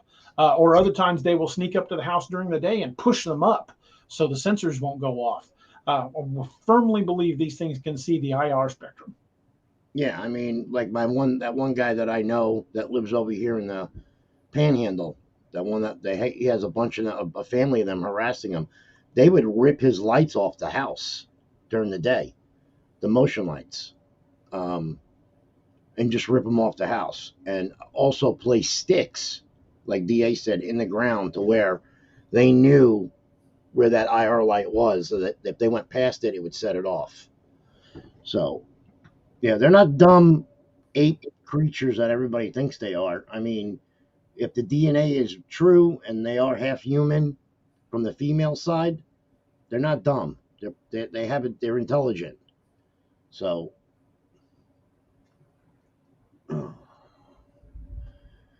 Angel Raven 444 says, "Hey panel, no Bigfoot movies anymore. Remember early 70s had some, but none since. How come?" There actually have been some really good ones here lately. Exists was really good. What's that other one? Primal Rage. Primal Rage. We can actually have. Excellent. Listen, anybody in chat that knows anybody from Netflix or Amazon, we can have a bad-ass Bigfoot movie. If anybody wants to, send them our way for DA's book, we could make it into a mini-series for Team Wild Hunt. That would be awesome. That would be That nice. would be freaking awesome. But you got Primal Rage, Exists. Yeah. Big Legend. Big Legend's good. Dog Soldier. What was that one called? Where it was Bigfoot versus Wendigo. Oh, I can't remember. I saw that one. What is the that Dog movie Soldier called? one out that Yeah, takes Dog place Soldier in was good. That's Dawn of the Beast is the Bigfoot versus Wendigo one. yes, that was really a good one. good movie. It's low budget, but the special effects are pretty good. The acting's a little iffy because it's done by a bunch of people you've never heard of. However, story is excellent. Special effects are really good for a low budget movie. Dawn of the Beast gets high marks in my book. As a writer, I'm willing to overlook certain things if certain things are done well. The acting, not great, but the writing was really good. Bone Tomahawk is a great movie, but it's not a cryptid movie. That's crazy. It's not a cryptid movie. Those are in the story. Those are Indians who have cut their throat and inserted Mayan death whistles and stuff. Yeah, they're really creepy stuff. Great movie. What is that? Very gory. What is that one movie, DA, that it takes place in Texas back in I believe the 40s or 50s, where the family is harassed by one Bigfoot? Remember I told you the costume was so outrageously good. Name in that movie. It's basically a retelling of the Cowman of Copalis beach story. Well, he was in logging. He was a logger, and the thing chased him and his son. Remember, and then started harassing. I'm trying to remember the name of it. It was harassing the family. Willow Creek is a really good one. Yes, Willow Creek's good. If anybody knows the movie I'm talking about, please put it in the comments, because the makeup. It's called Something in the Woods. Right. The makeup that they did was the suit. The Bigfoot suit was crazy. I mean, it looked so real that it was nuts. Yeah, the movie is called Something in the Woods. Damn good movie. Yeah. There's an old one from 1976 called Sasquatch: The Legend of Bigfoot. If you overlook the fact that it looks like it was shot on a potato, essentially, the footage is really grainy. It's a damn good movie. It actually holds very well. My grandmother took me to the movies to see The Legend of Sasquatch. Remember the one that came out back in the 70s and 80s? She actually took me to the movies to see that when I must have been 9 or 10, and we were living in New York then. But I mean, back then, I mean, really. There's one that's set in Australia. I can't remember what it's called. It's about the Yowie, about these guys treasure hunting. Yeah, that one was really good. Yeah, but I can't for the life of me think what it was called. I don't know that one. If you haven't seen it, bud, when I figure out what it's called, you need to watch it. It was one of the ones I really enjoyed watching. Sorry. What was the one that Sam Elliott was in? The Man Who Killed Hitler and then the Bigfoot. Yeah. That was a little over 2 hours of my life I'll never get back. Yeah. That was drawn out. That was really, and that Bigfoot looked like it was. I've heard mixed reviews on that one. I've heard some people loved it and some people hated it. I've never watched it. I did not like that. Yeah, Harry and the Hendersons. Yeah, everybody's commenting on that. Yes, Harry and the Hendersons. I wish I could think of that one that's set in Australia. Now I got to look that up when we go off the show. The one about the logger in Texas was back in the 40s or 50s. It was. Do you guys hear these mortars going off? Oh, I can hear them. Yeah, we hear them. Reporting from Afghanistan. We have some movement going on over here. Yeah, I mean, it's like, come on. There's another. Lance Henriksen's been in several. Big movies, but there was not the one about the abominable, not that one because that one's cheap and cheesy. But there was another one that he was in. I can't remember the name of it. When his kid, he was a big time rich guy. His kid was on a plane. Oh, yeah. I know that one you're talking about. Right? Yeah, I've got it on DVD, but I can't remember the name of it. Oh, it was called Existence. Is that the one where he gets lost in the woods and they have a party that goes after him out in the Northwest? Something about there was a plane crash and Lance Henriksen's kid was on the plane. And I said kid. It was it was The Untold. That sounds. But there's a sequel. It's back from 2002. It's called The Untold. There's a part 2 to that movie too. You know that? Mm-mm. Yeah, I haven't seen the part 2. The part 2 to that movie, and the part 2 is actually his wife. This guy comes home from the Army Rangers, and his wife comes up missing, and he goes after it. I gotta send it to you, Robbie and DA. That sounds familiar. Yeah, I think it's called Untold. There's a new one that just came out this year called Man versus Bigfoot. I haven't had a chance to watch it yet because I haven't found it streaming anywhere. I see it's available on DVD, but who buys DVDs anymore? But it's called Man versus Bigfoot, and it looks really good, but I haven't had a chance to watch it yet. So I definitely want to check that one out. But I am not finding that one that's the one I was talking about set in Australia. Yeah. Well, who's in our chat? Who's one of our mediators from Australia? Isn't it? It's Tombstone. Tombstone, come on, man, do your work. What's going on, man? You live there. You should know these things. Untold and Big Legend. Yes, that's the sequel. The Big Legend is the sequel, I think. No, Big Legend was the first. That was the first movie because that Lance Henriksen was in that one. That's the one where the guy. Big Legend was the one where the guy. Okay, then Untold is the sequel. Okay, I didn't know that they even made. I knew they were supposed to, because that's when Lance Henriksen goes into his hospital room and says, "You've only scratched." He says, "You burn it. You shot it, blew it that's up." Part he 2. said, "I'd say you just no." That's part 1. No, that was part 2. I thought that's part 1. No, I don't think those two movies are interconnected, other than the fact they have Lance Henriksen in them. Yeah, the one I'm talking about, Anthony, that was supposed to set up other movies, but maybe I'm wrong. I don't know. Yeah, when he goes into the hospital room after the guy it was the Ranger, the Army Rangers in the hospital room. Yeah, because him and his girlfriend went out camping and he proposed to her. Right. And it jerked her out. Found her ring. Right. He found the ring and all that blood and guts and shit. Right. I remember that. Yeah. Yeah, that was supposed to set up another sequence of movies. And I don't know. They're going to be the Monster Hunter universe, but yes, Monster Hunter universe. That's right. That's it. Yeah, but I don't know that they've ever come out with any. No, I don't think so. I wish I could think of the name of that one that's set in Australia. It's called something. It's not even got a title like about Bigfoot. It's See, here you go, it's Anthony. gonna, Listen. I'm I googling know, it, but I I can't find know. it. All right. Thank you, Lanita. Thank you, Anita. Yeah. Shut up, Michi Crayon. Man, that's You wanna gonna drive know- me crazy because I can't think of that one that's. Bobcat Gulp. Yeah, no, I don't know. Oh, His that's movie- the Bobcat Bull Creek, Bobcat Bob Goldthwait one, Willow Creek. Willow Creek. He really directed good. that one. Yeah, Really I've good seen movie. that one. There it goes. They're going off again. Oh, Lene says I've seen Bigfoot versus Man versus Bigfoot. It's decent. It's on Amazon Prime, I think. I'm gonna have to get it. Tombstone came through. Movie's called Throwback. Freaking awesome movie. There you go. I love that movie.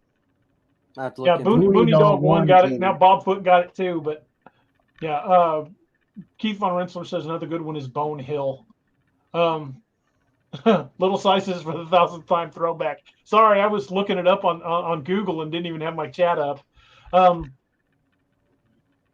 Pork and Bean says, what about the classic guys? It's the name you all should use, Monster Squad. Yeah. That's a funny movie. Wolfman's got nards. There's monsters out there, and they're killing people. Yeah, Jake, Throwback was set in the outback of Australia. Freaking great movie. Thank you guys for throwing in the name of that. I would have seen it long before if I'd have actually just been watching the chat instead of trying to look it up. Okay. Bob So Foot what's the says movie? Man versus Bigfoot is worth watching. What's the other movie that I'm talking about that takes place back in the 50s? And the guy's a logger, and he runs a logging company, and this Bigfoot harasses his family. It's the one I found for you, Anthony. It's called Something in the Woods. Is that it? Yep. Yeah, Okay. I watched it with Annette one night. Pretty good movie. Did you see that costume? The costume's fantastic. that was like not low budget at all.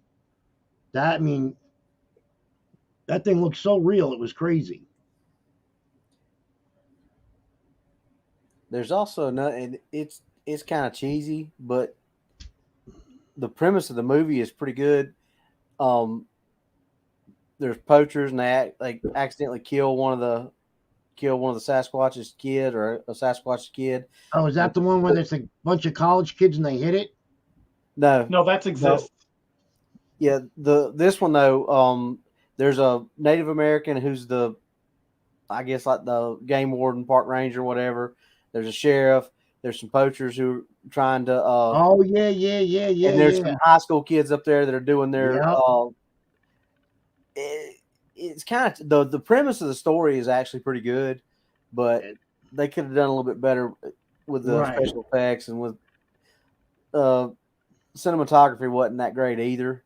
They did a lot of shaky cam and a lot of walking through the wood, the creature walking through the woods, and they speed it up to make it look like he was moving a lot faster. Right. Well, just little stupid stuff like that. If they'd have done better, They like did you said, they did the some things Bionic you can- Man sequel. I know. yeah, exactly. Some things you can overlook if the story's good, but there's Right. some things, even if the story is good and the premise is good, you can't overlook. Louis Noriega says Andre the Giant played Bigfoot in the $6 million Man. Yes, I remember he that. Yes, he did. He sure did. Yes, he did. One of my best. Love that. I love that episode. There's actually more than one episode that he was doing that in. Yep. Because Yep. Bigfoot was bionic. Yep. Lenita says one was a guy in a wheelchair. That was abominable. Yes. Wasn't bad. The Abominable. creature features when it like opened its mouth like super wide. That was Bit the pretty guy's face off. cheesy. Yeah, bit the dude's face off. Yeah, that would have been a good way move right there. But the creature features in it are a little goofy. But the final scene in that movie with the eye shine, Yeah. the final scene in it gives me the heebie-jeebies every time. Yeah, well, the sheriff is the principal from the Breakfast Club. Yeah. He's out there trying to act like a tough guy, Yeah. and then all his eyes light up behind him. Yeah. But yeah, that's a very good creature feature. It's not there again. Lance Henriksen's in that one. Mountain Man. D. Wallace Stone's in it. They had a sighting on the show. He's right. They did have a sighting on the show, and they also had a sighting. And if anybody's seen that one show. It was called Swamp Loggers, and loggers. When they had the show with the loggers, there was actually one standing behind the guy when they were interviewing him. One of the crew. They have it on video. But sorry, Robbie. Go ahead. I interrupted you. I'm sorry. Oh, that's all right. I'm used to it. My crayon. Yeah, thanks. I'm leaving now. I'm going. I'm used to it. I love you, Anthony. I know you do, and I love you too. I love everybody. Merry Christmas. I'm doing my Tiny Tim impression. God bless his soul, everyone. God bless everyone. Yeah, there's so many movies, man. We got to go through them all. Have a night of movie talk on Bigfoot and Dogman movies. Yeah, that would be a good one. That would be a good one to do. Oh. We just talk about different movies. I think the best Dogman movie I seen was Dog Soldier. Dog Soldier is damn good. That was Very really, good movie. really, but that took. They're supposed to be werewolves, but you know there's, what? There's another one, another British werewolf movie called Howl, that's set on a train. That's pretty damn good. You got the guy, who starred in Aragon. Excuse me. Aragon. Yeah, that was a good movie. Yeah. Those were actually really realistic, true to what something like that could be. What movie is that? No, boss, you're talking about Legend of Boggy Creek, where it reached in through the window when the guy was on the toilet. Didn't snap his neck, but I don't think he had any trouble taking a crap after that. No, he did have to go to the hospital though. True, he did get scratched. I think it was. Well, he went shot. Northwoods is starting already. Look what he puts. You haven't met my ex either, Northwoods. Trust me. They probably hang out together.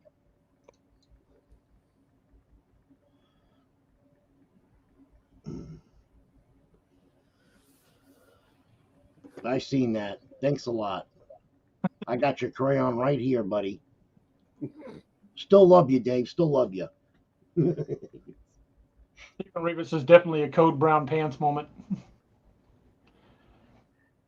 Boggy Creek is the one that we always reference when we start talking about how Legend of Boggy Creek is a great one. I actually been down there. I went down to Falk, Arkansas this last July. Yeah, where are your pictures? Put your pictures up. Let me.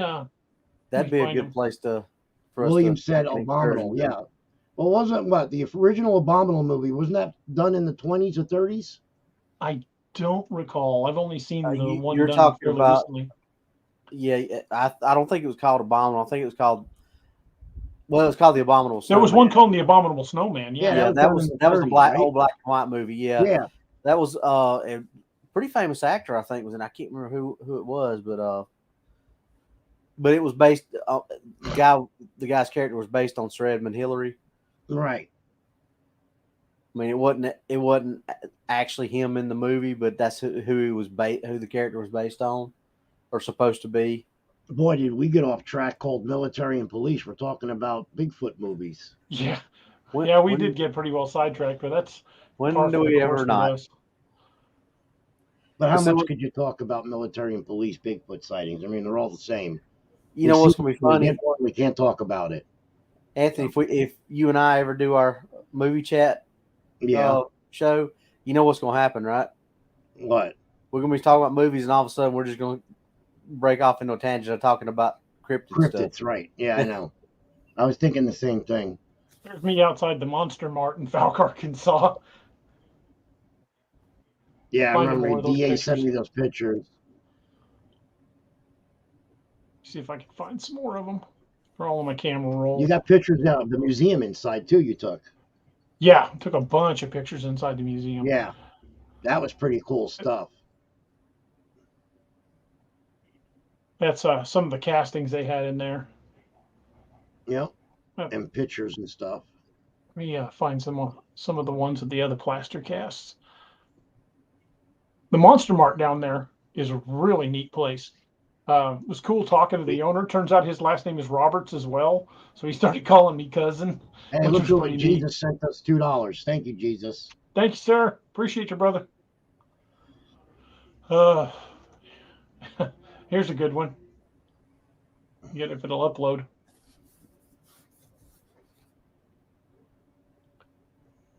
Wearing my Rougarou shirt.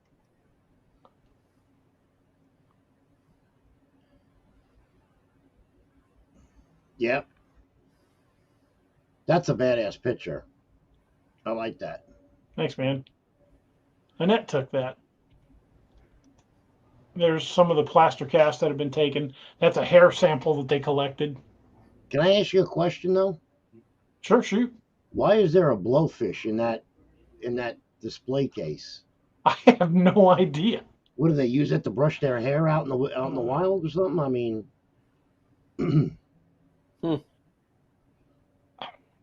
your guess is as good as mine. Some of the stuff in there I don't think was completely Bigfoot related, but some of it was pretty cool. Like right here at the front, where you can see that, that sticker that says Trump. That's Yeah. actually a hand cast, a really good one. that's the one that they found. Isn't that the one they found in Colorado? No, Okay. these were all taken near Boggy Creek. Okay, so okay. I know they have numerous hand casts. Where'd they find that body cast?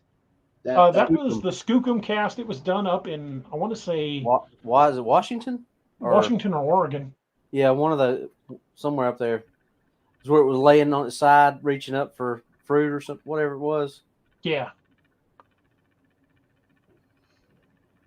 Yeah. There's another one from inside the store.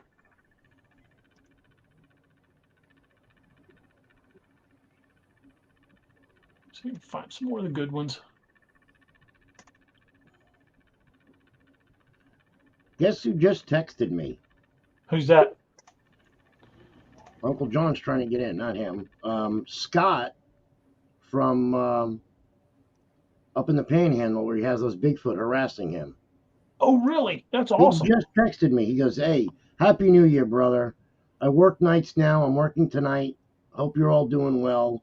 And I go, "Who is this?" Because I have a new phone. I guess it didn't download his number. And he goes, "It's Scott."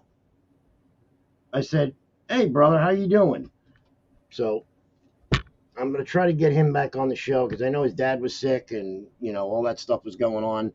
So we'll work around it. Even if I got to drive up there and let him use the laptop to get on, I don't care. I want him on the show. Yeah, definitely. Tell his story, what's going on and stuff. Anyway, this is just some of the pictures. I could spend an hour uploading all of them, but these were ones I took down at the Monster Mart in Falk, Arkansas. We want to go back down there and shoot more extensively. There was a couple places we wanted to get in and video, but it had been raining pretty significantly, and my car's just a front wheel drive. So we're like, you know what? Getting back there and trying to get photos might not be a good idea. Not in that rogue, you ain't. I can tell you that. We weren't going far. No. That'd be a good place to take the team in. Yeah. That would. I've always wanted to go see that area.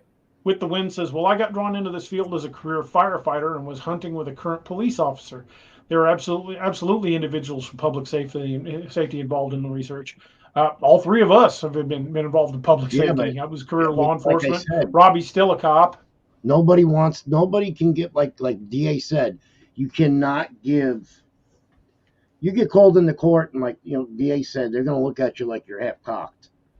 And they do a background search on you and they see that, you're on a podcast or you're talking about this, they're going to discredit you right off the bat. So it's hard. A lot of people won't come forth. They will not come and talk about it. Very true. When it affects you that bad, when they say these things don't exist and they do, that's when, enough's enough. Yeah, we need to get a bunch of us together, go down there. There are cabins you can rent right there on Boggy Creek. That really, right down there, place to go. Right out there, you can do it. Right out there. There are cabins that, in fact, let me see if I can. I've got his card. I'll post it. So anybody We're not that's that interested, far. I'm not that far from Arkansas. Hell, I'll bring this up. I know I've got it. I could go pick up Robbie and we can head over. That would be a fun trip. Yep. So once I get to Robbie's, I hand him the keys and he can drive me and Uncle John. You can have John in the front and I'll sleep in the back. There's the car. It's Denny and Brenda Roberts own the Monster Mart. Okay. Once he found out my last name was Roberts, he was calling me cousin. He's a super nice guy. There you But go. he said shoot him a message when we're planning to come down, and he can get us the locations of the best cabins. But he said there's one of them that'll sleep like 3 families. That's Nice. literally right on Boggy Creek. He said That'd be the cool. house that was in the original Boggy Creek is pretty much fallen down now. You can't really get into it. He said, but that would have been a cool one to have been fixed up and rented out. But he said that he could introduce us to some of the Crabtrees, the people that were featured in the movie.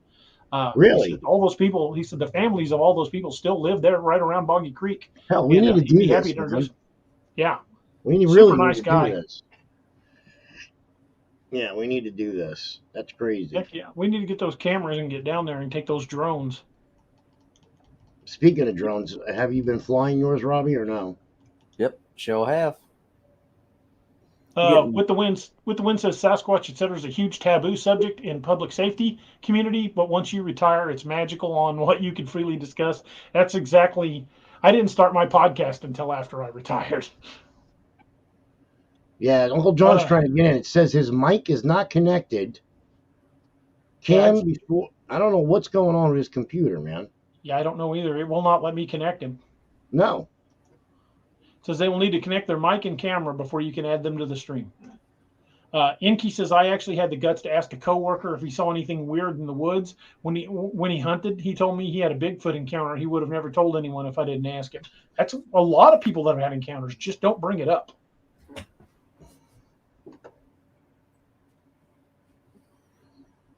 I don't know what's going on with your computer, Uncle John. I have no clue anymore, man. Oh. Ooh.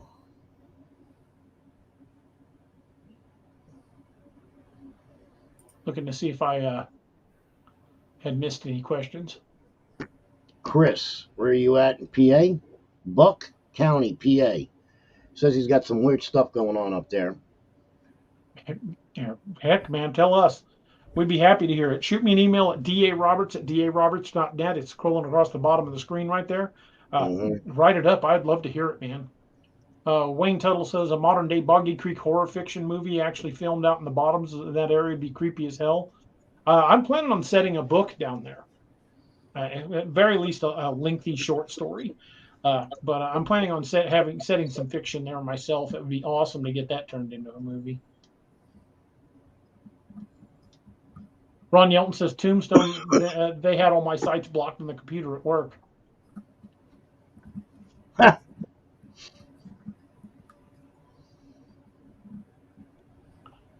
Wow, 170 people in the group. Jeez. That is awesome, especially for I guess no one's going out partying, but thank you for joining us. Yeah, thank you for joining us. I'm right there with you. I'm not big into going out and partying anymore. Me either. No. Nah. I'm happy to have a glass here at the house and just be with family. One thing I do want to say while we're kind of at a lull here is don't forget that we are now an affiliate link. We have an affiliate link with Scallywag Tactical.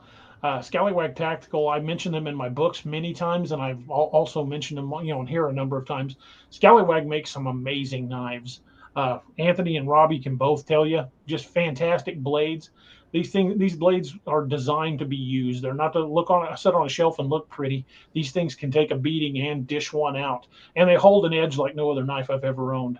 If you head over to Scallywag Tactical, you either go to scallywagtactical.com or use the link right there. And you make sure at checkout you use discount code DARoberts10 for 10% off your entire order. Yeah, right now they've got some blemishes on sale. You would never know there's anything wrong with the That's a blemish right there. Usually the blemishes I bought in the past, the only thing wrong with them is the box was crushed. They couldn't sell them as new because the box had damage. That's a blemish. Every blemish I bought is just an absolute beautiful knife. And if I tell you how much I got these for, people will be ordering right now. They are crazy cheap. Danged good knives. Crazy and even cheap. if you buy the discounted blemishes blades, the 10% still applies. Mm-hmm. You can still use the discount. So go over there, check out their blades. They've got some amazing folding knives if you want a knife for everyday carry. They've got fixed blade knives that are just off the charts, off the hook, fantastic. just some of the best knives I've ever owned, and could probably continue to buy some of them because they got some new ones out that I don't have that I really want. Yeah, I got Uncle John a couple of knives for Christmas. I got Robbie and his daughter a knife. I know his daughter loves the knife I got her, the same knife that I carry and that DA and everybody carries.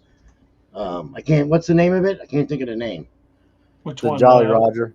The Jolly Roger. That's what I got his daughter. She loved it. She sent me like 2 texts. Thank you, Anthony. Oh my God, I love it. Yeah, that's the one. I got her. She has the blue one, right? Yep. Yeah, I got her the blue one. Yeah, I've got the blue one right here. I figured she would like the blue better, Robbie, instead of the all black. Oh yeah, she loves blue. Okay. So yeah. Just fantastic knives, and they hold. I got Uncle John like one crazy. too. Uncle John has the black one. I got him for Christmas. He has one, and then he's got a tactical knife, and I got him the small. Here it is. The small around your neck. Yeah, that's a handy little knife to have, and it gets wicked sharp too. No, this is sharp.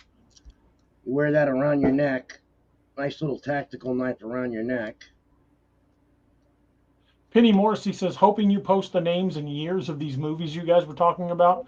Yeah, we're probably going to do a show just on some of these movies because it seems to be a pretty popular topic where we talk about the individual movies and we'll break the movie down and talk about what year it was. But I'll probably go ahead and do a blog post over on my blog, my daroberts.net website. I have a blog there. I'll probably blog about a bunch of these movies, but then look for us to do a show on it in the near future as well.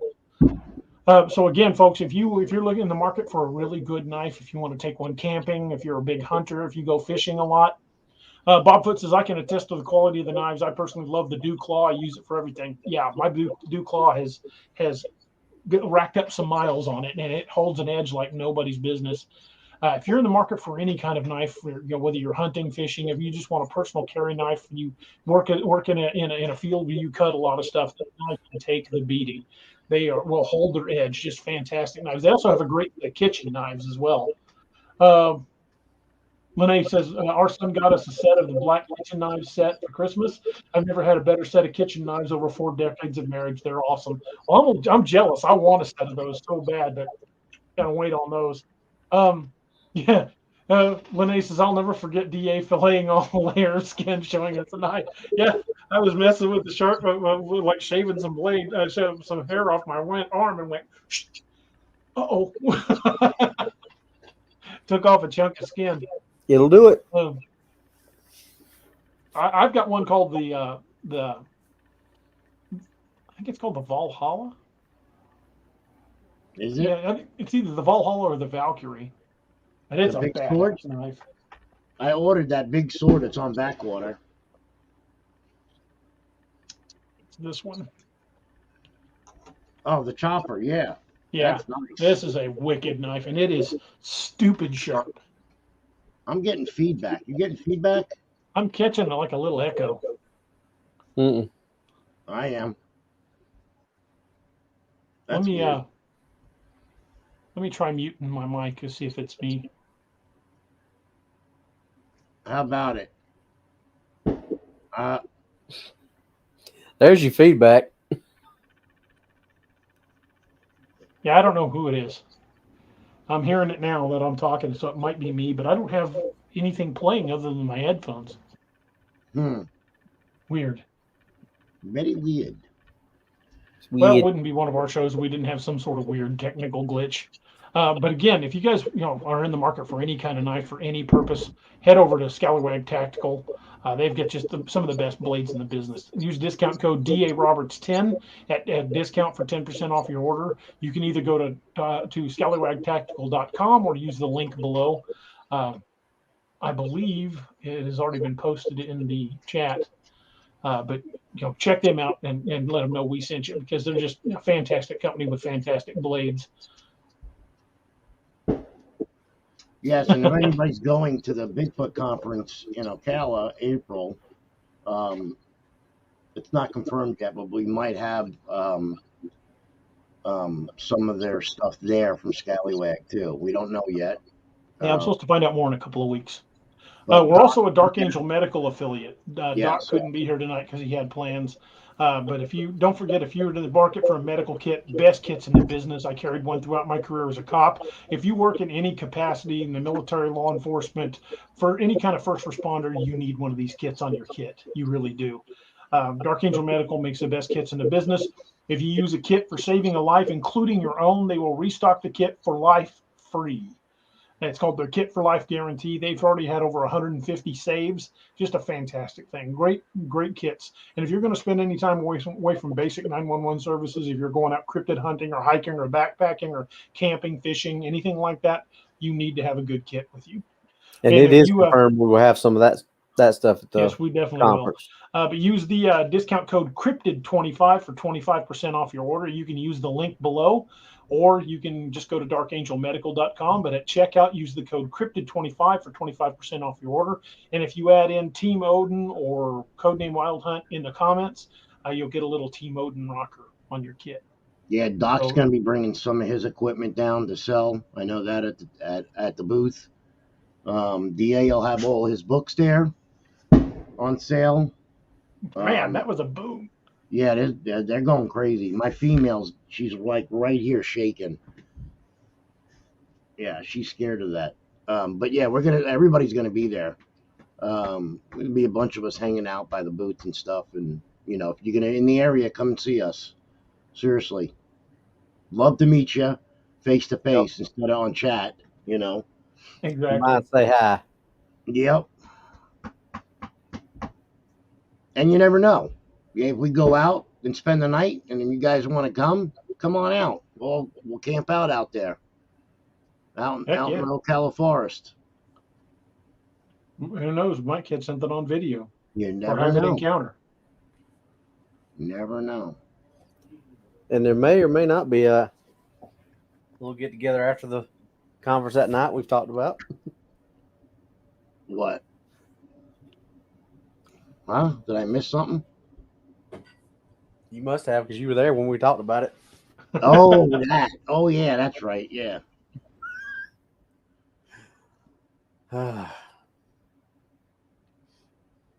See, I didn't say it. Well, Anthony and Robbie, Robbie's single, so.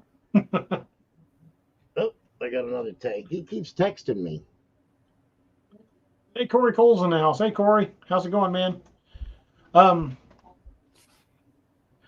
thing is there's just so many stories coming in from law enforcement, from military, all across the globe, not just limited to the United States or Canada.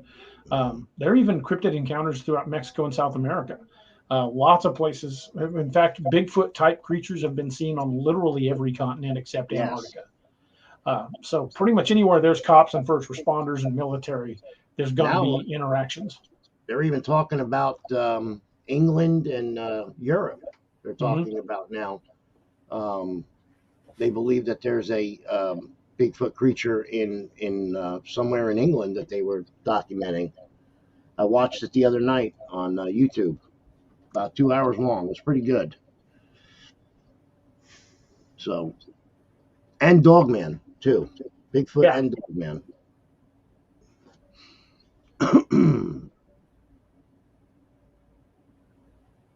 I was going somewhere with my thought, and it's kind of fled the scene. Yeah, Annette and I are already starting to book a lot of conventions for this coming year.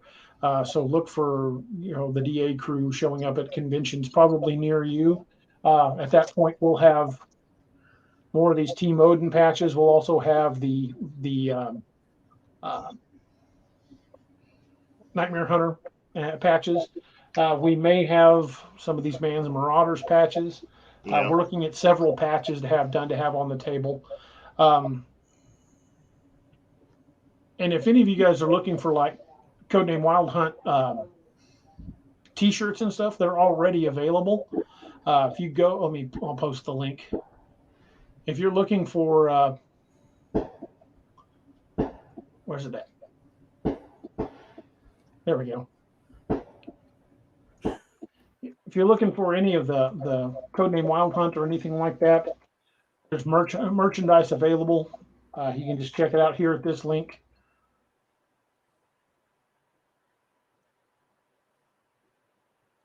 There we go. Swing by there. There'll be Codename Wild Hunt stuff. There's some Nightmare Hunter stuff. Working on updating the T-shirts and stuff for the DAX Machina podcast. There's some Region 2 North American Dogman Project stuff available. Definitely, guys, check all that out if you guys are looking for some of that. We're even going to do our own version of the Embrace the Suck T-shirt. This is one from Grunt Style. Yeah, there we go. I'm going to be doing one of my own because, Embrace the Suck is something the Army has been saying forever. And I think I remember even from back when I was in. So I'm going to have a Margolin-based Embrace the Suck T-shirt here in the near future. For those of you who are fans of the Codename Wild Hunt books, if you like the character of Margolin, I just released a short story over on the Patreon channel. It's free to read for anybody that's in the Patreon community, and you can find that at patreon.com/DARobertsAuthor. There are quite a few short stories over there, including one Dogman story that I just did a couple months ago. I think you guys would really enjoy those as well. Stephen Rivas says, I got the Team Odin patch on my cap from the Paris conference. Awesome. That's awesome, man. Castor Pollock says, I truly hope everyone has a great year this coming year. Me too, man. 2022 wasn't exactly an awesome year for a lot of us, but I hope it gets better for everyone. I hope we all have a great new year. Louis Noriega says, what about tank tops? Do we have any tank tops in XX or XXX? If you check on the site now, there should be some already. If not, I'm going to be updating the merchandise here in the next week or two. So we should already have a bunch of those on there as well. Lenita says she's got to go. We really enjoyed the show. Thank you so much, Miss Lenita. Appreciate you being here. Northwood Cryptid says 2022 was a horrible year here. I know, I understand, man. I totally get it. It was a rough year for a lot of folks. I agree. Totally. David Byes read the short story. He says the short story is amazing. Thank you, man. I really appreciate that. But again, if you guys want to check that out and help possibly shape the future of the DA universe, the DA-verse, you can join the Patreon community over at patreon.com/DARobertsAuthor.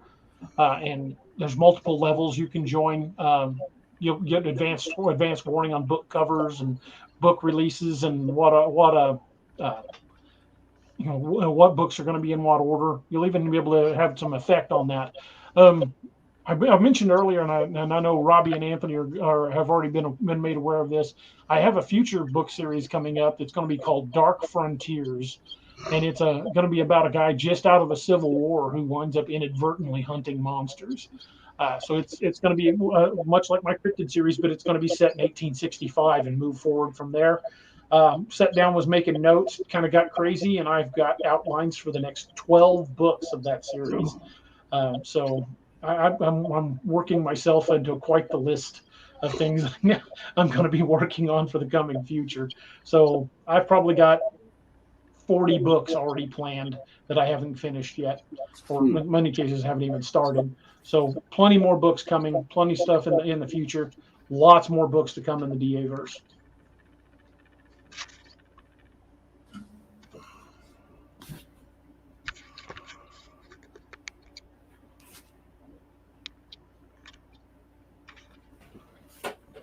Trying to think if there's anything else I needed to throw in.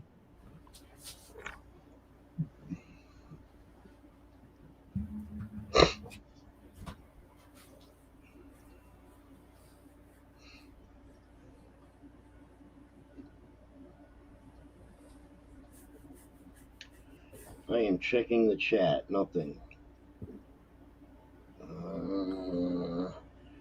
Well, it's almost 2 hours. Well, I don't think we're going to go over tonight because it's probably not.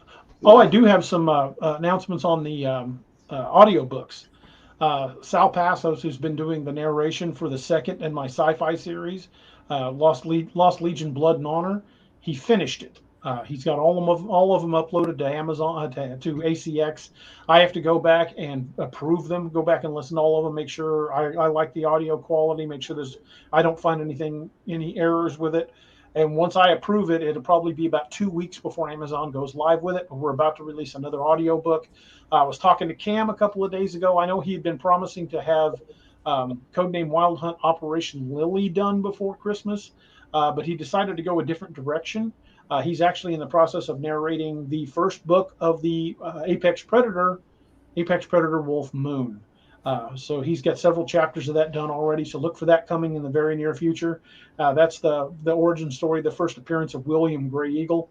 You look for book one of the Apex Predator series, Apex Predator Wolf Moon, coming soon, and he's going to get back to the others. We're going to have Cam, a lot of projects working with Cam. I'm going to try to get Cam back on the show here in the near future because it's always a good time when we get to hang out with Cam. But we definitely will be having a lot more projects together. I've got the next 3 Steve Lilly short stories outlined. I just need to get them written. David By says, will Gideon be in that series too? Gideon does make appearances in the Apex Predator series. He does. In fact, one of the big revelations on Gideon's past happens in the Apex Predator series. Yep. I'm also planning a solo Gideon project. It's going to be an origin story, basically bringing from Gideon from his beginnings all the way up. Also look for more origin stuff. There's one of the characters that people have kind of noticed I've been given a little bit of screen time to. His last name is Davidson. He's on loan from the British SBS. He's a pretty badass character in the Codename Wild Hunt series. There's a lot more to him than meets the eye as well. I'm almost at 70,000 words in Codename Wild Hunt Death and Dyatlov Pass. So I'm hoping to finish it in maybe within the next week, maybe less, depending on how you get on a roll. You can write a lot in a single night. But I've been doing about 2,000 to 2,500 words a night on that, kind of like fairly steady. So I'm right about 70,000 words with that. And I'm looking to probably bring it home around 80,000 words. So it's pretty close to being finished.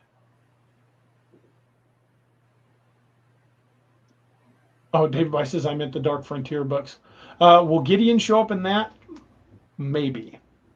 Might be another face as well. Yeah, all I can say is maybe. Won't be in the first book, but it will probably be at some point in the series.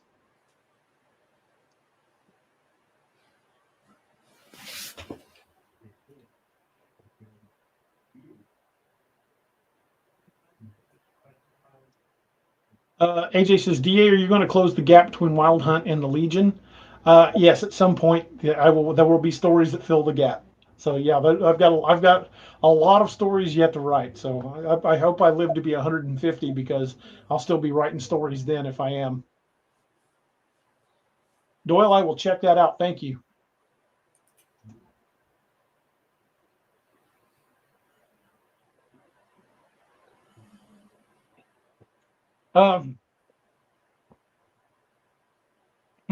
Angel Raven 444 says, yeah, where I live, 90% of the people driving are high AF. I totally get it. Yeah, they are around here as well.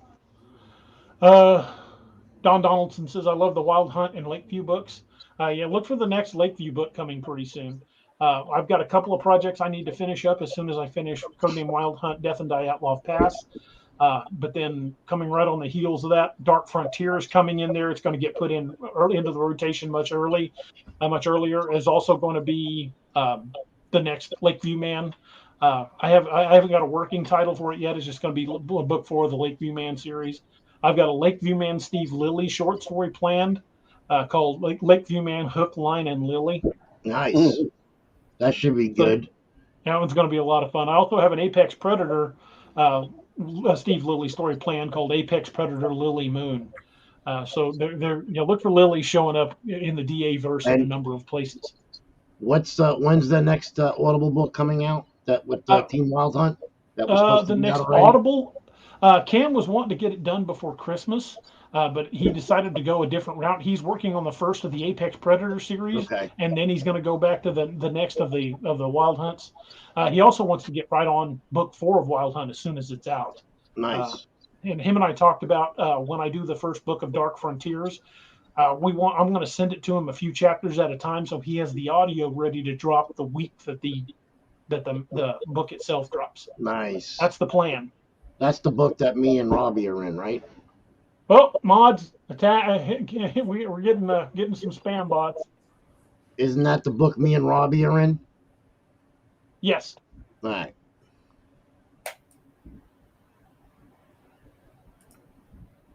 I guess the mods already beat me to it. I was Yep, going I after got the 'em. bots. I got Awesome. it. Thank you, guys. Yeah, we are coming up on the 2-hour mark. We'll go ahead and start wrapping things up. Tombstone says bot gone.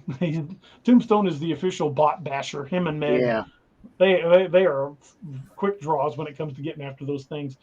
Folks, if you haven't already, please like and subscribe to the channel. It really does help with the analytics. Make sure you like the video itself, because the more likes the video gets, the more it will show up in the YouTube analytics and be featured more in search engines.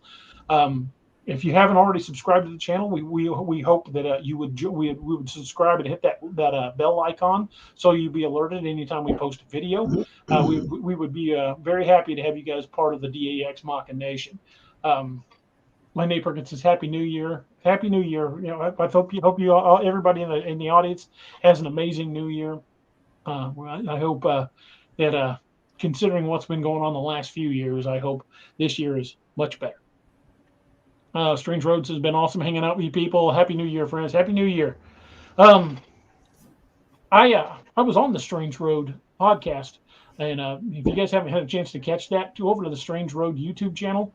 You can also find them on the Strange Road on like Podbean and Spreaker and stuff like that. Great time. We had a good time on the show. Doyle Thorne says, "Robbie, I was expecting to get my blemished gunner's mate before the show, but it didn't happen. I was going to send you a picture so you could see what you missed." Well, that's what you get, Doyle. That's it. So They're big on shout out. backwater. Big shout out and thank you to all of the folks who are members of the channel. Also to the moderators. You guys do an amazing job. Thank you guys so much. Also, big shout out and thank you to all the patrons over the Patreon community. You guys have no idea how much your support really helps the channel. It pays for the subscription services. It pays for the audio equipment. It pays for anything we need for the show. Because I've got 3 subscription services that I'm running just for the podcast. So it really does help us keep everything running over here, and the rest just goes back into gear and promoting the books. So we really appreciate each and every one, even everything you guys do. Thank you guys so much for being here with us and spending this New Year's Eve with us. We're gonna start wrapping things up because I know my wife wants me to be in there to do the ball drop because we always watch it together. It's been an awesome year, folks. We have experienced so much growth at this channel. A year ago, we had less than 1,000 people, and now we are just shy of 3,800 subscribers to the channel. So we've experienced some wicked growth in this year, and I want to see us break 5,000 in 2023. I don't think that's an unattainable goal. And we could not have done any of that without all you folks. I've said it before. I'll say it again. I will continue to say it. We don't have fans. We have friends. And we are so thrilled that each and every one of you have chosen to spend some time with us and hang out with us, acting like idiots. And occasionally, we actually stick to the topic. Although sometimes we do. Others, but Yeah. We do manage to talk about the topic, but we'll get around to other topics as well, or make up our own. But we've had a great time this year at the channel. We've had some amazing growth. We have. And Anthony and Robbie joined the channel this year. We've had some faces change. But we're still growing. We're still bringing it to you guys twice a week. We're still having a hell of a lot of fun doing it, and look for more to come. I mean, Anthony's been reaching out to some pretty fantastic people. Robbie's been reaching out. I've made some inquiries. We've got some really good stuff planned for the coming months, and I think you guys are really going to enjoy the ride. We love having you guys in chat. We appreciate each and every one of you. And remember, stories are journeys that we take together. And we are so thankful that you all chose to take this journey with us. So thank you guys. I hope you guys have a wonderful new year. I hope you had the best of Christmases. And we cannot wait to see where 2023 is going to take us. So happy New Year, everybody. God bless everyone. Yes, please have a great year. And don't forget, keep Miss Lene in your prayers. She's been dealing with some health issues. Unspoken prayer request for Tombstone. He's having some issues that it's his not my place to talk about, but just keep Tombstone and his wife in your prayers. And congratulations to Sentinel, if he's still listening. He just had a new grandbaby, so yeah, congratulations on that, Sentinel. Yes, and we've got we've come a long way in this year, and we're planning on go a lot farther. So make sure you hit that like and subscribe button. Yep. Join us for the coming year. 2023 is going to be a roller coaster ride, and we are going to take you guys to some awesome places. Happy New Year, everyone. Happy New Year. Happy New Year, everybody. And thank you guys so much. If you haven't checked out the books, check them out over at daroberts.net. All of my books are posted over there. If you like cryptids, you're going to like a lot of the books. You can find the merch at merchstore.daroberts.net. Lots of cool t-shirts and stuff over there. And if you want to help shape the future of the DA-verse, head over to patreon.com/DARobertsAuthor and check out what we got going over there. There's a lot of short stories that are posted nowhere else that are available there. So if you're interested, go and check that out. And again, thank you guys for being with us. Thank you guys for being part of the DAX Machina Nation. And we hope you have a happy new year and a wonderful coming year. And bless each and every one of you guys. Thank you guys for spending your night with us. Have a good night, everybody. Good night, everyone. Happy New Year. Happy New Year, folks. Happy New Year. Thank you for joining us. Catch us again Wednesdays and Saturdays on DAX Machina. A special thanks to all our channel members and Patreon supporters. Please make sure to like, share, and subscribe.